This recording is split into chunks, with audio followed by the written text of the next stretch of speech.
Ар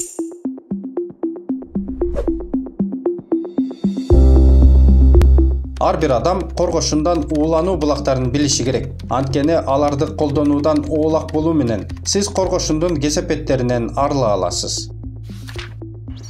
Коргошун бул металлды адамдар миңдеген жылдар бою колдонушат. Өзгөчө курулушта, боюп сырдоочу каражаттарды өндүрүүдө, ошондой эле унаа өнөр жайында коргошун алмаштырылгыс. Бирок бул металлдын пайдасынан зыяны көп экени маалым.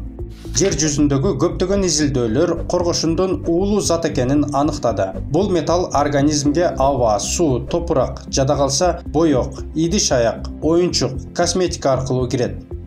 Тиричиликте эски унаа аккумуляторлорун колдонуудан коргошунга уулануу коркунучу жогорулайт. Жөнөкөй балык уулоодо колдонулган майда коргошун ден соолукка олуттуу зыянын тийгизиши ыктымал. Коргошун жалпы организмге зыяндуу, кан өндүрүмү начарлайт, жүрөк кан тамыр ооруларын чакырат жана бойго бүтүүгө көйгөй жаратат. Коргошундун көп өлчөмү аялдардын боюнан түшүп калышына же мөөнөтүнөн эрте төрөшүнө алып келет. Коргошун кошулмалары канцерогендик жана бөйрөктүн, ашказандын, ичеги карындын рак оорусуна алып келиши мүмкүн. Коргошундун уулуу таасири ар кандай жолдор аркылуу байкалат. Чоңдордо баш оору күчөйт, бат чарчоо, эс тутумдун начарлашы, кыжырдануу, ооз көңдөйүндө металл өңдүү даам пайда болот.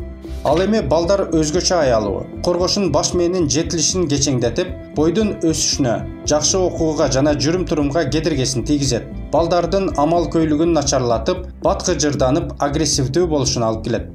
Балдардын жетишсиз тамактанышы коргошун коркунучун жогорулатат. Алсак кальцийдин тартыштыгы коргошундун денеге сиңишин күчөтөт. Уулуу металл сөөк тутумунда өмүр бою топтоло берет.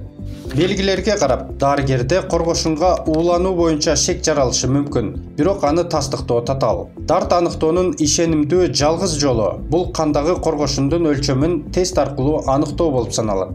Кандагы коргошундун коопсуз өлчөмү деген түшүнүк жок. Ал канчалык көп болсо, ошончолук олуттуу зыянын тийгизет. Коргошундан уулануунун ден соолукка коркунучу жана дарылоо атайын түзүлгөн шкаланын жардамында аныкталат.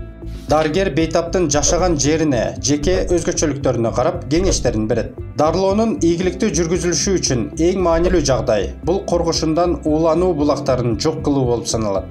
Эң башкысы оорунун алдын алуу. Үйдөгү эскирген суу түтүктөрүн алмаштырыңыз же ичер суу үчүн фильтр орнотуңуз. Курамына коргошун кошулган сырдоочу каражаттарды колдонбоңуз. Дайыма нымдуу тазалоо жүргүзүңүз. Колуңузду самдап жууганды унутпаңыз.